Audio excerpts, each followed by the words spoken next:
अस्सलाम वालेकुम। आज हम सिग्नल डिटेक्शन थ्योरी के बारे में पढ़ेंगे।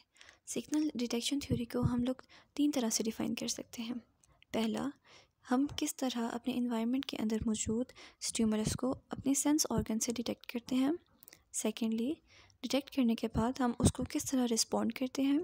एंड थर्डली, अगर हमारा सिचुएशन अनसर्टेन है तो हम उसमें किस तरह डिसीजन लेते हैं और किस तरह रीजनिंग करते हैं। अनसर्टेन सिचुएशन से क्या मुराद है? अनसर्टेन सिचुएशन से मुराद है कि आपको फिगर और ग्राउंड के दरमियान डिफरेंस करना नहीं आ रहा, यानी कि आप स्टिमुलस और नॉइज़ को अलग नहीं कर पा रहे।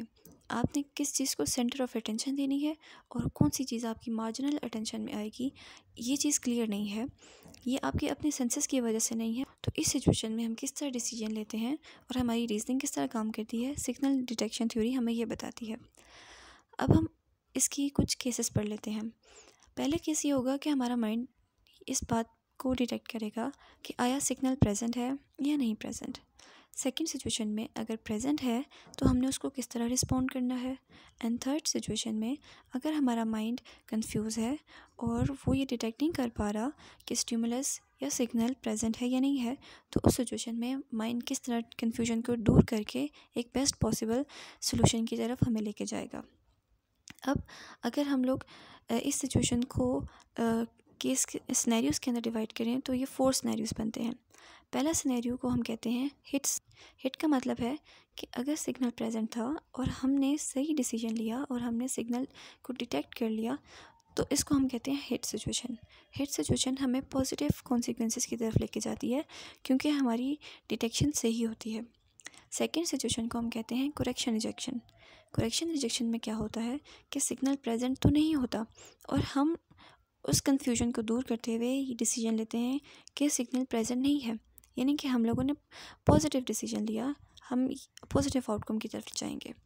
थर्ड सिचुएशन में इसको हम कहते हैं फॉल्स अलार्म। फॉल्स अलार्म क्या होता है कि सिग्नल तो प्रेजेंट नहीं है लेकिन हमारा माइंड कंफ्यूज है और वो डिसीजन नहीं ले पा रहा और वो कहता है कि सिग्नल प्रेजेंट है।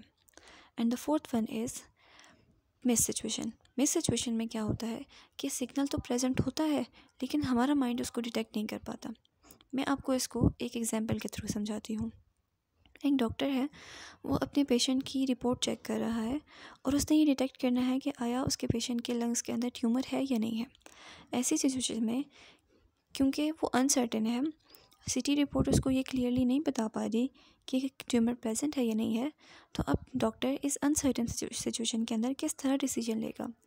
पहली कैटेगरी है हिट की। हिट में अगर तो ट्यूमर प्रेजेंट है और डॉक्टर उसको डिटेक्ट कर लेता है और अपने पेशेंट से कहता है कि आपको ट्यूमर है, तो इट्स मीन कि उसने सही डिसीजन लिया। इस डिसीजन को हम हिट कहेंगे। सेकेंडली, अगर तो ट्यूमर नहीं प्रेजेंट था और डॉक्टर ने भी सही डिटेक्ट किया कि ट्यूमर नहीं प्रेजेंट, तो इसको हम कहेंगे करेक्शन रिजेक्शन। थर्डली, लेकिन डॉक्टर ने अपने बायसेस और पास्ट एक्सपीरियंसेस की बिना पे अपने पेशेंट से कह दिया कि आपको ट्यूमर है, तो इसको हम कहेंगे फॉल्स अलार्म।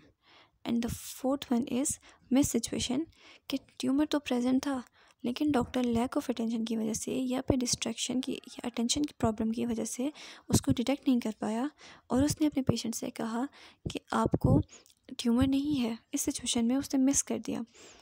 मिस की सिचुएशन और फॉल्स अलार्म की सिचुएशन हमें नेगेटिव कॉन्सिक्वेंसेस की तरफ लेके जाती है क्योंकि हमारा डिसीजन गलत होता है।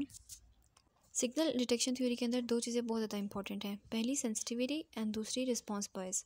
सेंसिटिविटी का क्या मतलब है कि हम बैकग्राउंड नॉइज़ के अंदर से किस तरह अपने सिग्नल को एक्यूरेटली डिटेक्ट कर पाते हैं, और रिस्पॉन्स बायस का क्या मतलब है कि हम कितने विलिंग हैं कि हम अपने सिग्नल को डिटेक्ट करने के बाद उसको रिस्पॉन्ड भी करें। सिग्नल डिटेक्शन थ्योरी की कुछ लिमिटेशंस भी हैं। According to signal detection theory, हमारी सेंसिटिविटी और हमारा रिस्पॉन्स बायस हमारे डिसीजन मेकिंग को लीड करता है, लेकिन रियल वर्ल्ड सिचुएशंस के अंदर ऐसा हर दफ़ा नहीं होता क्योंकि हम लोग बाज़ात मोटिवेटेड होते हैं, बाज़ात हम फटीग का शिकार होते हैं, बाज़ात कॉन्टेक्स्ट बिल्कुल डिफरेंट होता है जिसकी वजह से हम डिसीजन डिफरेंट लेते हैं। फॉर एग्ज़ाम्पल, एक इंडिविजुअल अपनी क्लास में बैठा हुआ है और क्लास में काफ़ी शोर है इस दौरान उसका दोस्त उसको आवाज़ देता है और वो अपने दोस्त की आवाज़ को डिटेक्ट नहीं कर पाता। इट डज़न्ट मीन कि वो सेंसिटिव नहीं है उस साउंड की तरफ या उसका कोई रिस्पॉन्स बाइस है। क्या पता वो उस वक्त टायर्ड हो, क्या पता वो डिस्ट्रैक्टेड हो या उसको आवाज़ ना आ रही हो। तो काफ़ी सिचुएशंस हो सकती हैं जिसकी वजह से वो डिसीजन ना ले और उसको रिस्पॉन्ड बैक ना करे। सेकेंड पॉइंट ये है कि बहुत सारे थ्योरिस्ट ये कहते हैं कि signal detection theory real world representation नहीं है। क्यों? क्योंकि जब हम लोग सिग्नल डिटेक्शन थ्योरी को लैब के अंदर परफॉर्म करवाते हैं तो वहाँ पे हमारे पास कंट्रोल इन्वायरमेंट होता है जहाँ पे हम लोग विजुअल और ऑडिटरी टास्क बहुत अच्छे से परफॉर्म कर पाते हैं और हमारी सिचुएशन अगर अनक्लियर भी है तब भी हम अच्छे डिसीजन ले सकते हैं। लेकिन नेचुरल इन्वायरमेंट्स के अंदर हम लोग कॉम्प्लेक्सिटीज़ को और वेरिएबिलिटी को इतनी अच्छे से डिटेक्ट नहीं कर पाते जितना कि सिग्नल डिटेक्शन थ्योरी हमें बता रही होती है। थर्ड पॉइंट कि सिग्नल डिटेक्शन थ्योरी एक्यूरेसी को मैक्सिमाइज़ करती है और एरर्स को मिनिमाइज़ करती है। यानी कि हम कम से कम मिस और फॉल्स अलार्म की सिचुएशन अगर कमिट करते हैं तो दैट्स मीन कि हम लोग पॉजिटिव सिचुएशंस की तरफ ज़्यादा लीड कर पा रहे हैं। लेकिन रियल वर्ल्ड के अंदर हम लोग बहुत सारी दूसरे फैक्टर से भी इफ़ेक्ट हो रहे होते हैं। फॉर एग्ज़ाम्पल हमारा रिस्पॉन्स टाइम किसी स्टिमुलस को देखने के बाद कितना है, हम क्या उसकी कॉस्ट और बेनिफिट एनालिसिस कर रहे हैं या नहीं, या फिर हम किसी एथिकल कंसिडरेशन को अपने माइंड के अंदर रखते हुए डिसीजन किसी और सिम्त में लेके जा रहे हैं। तो that's why signal detection theory real world representation को फुली कंपस नहीं कर पाती।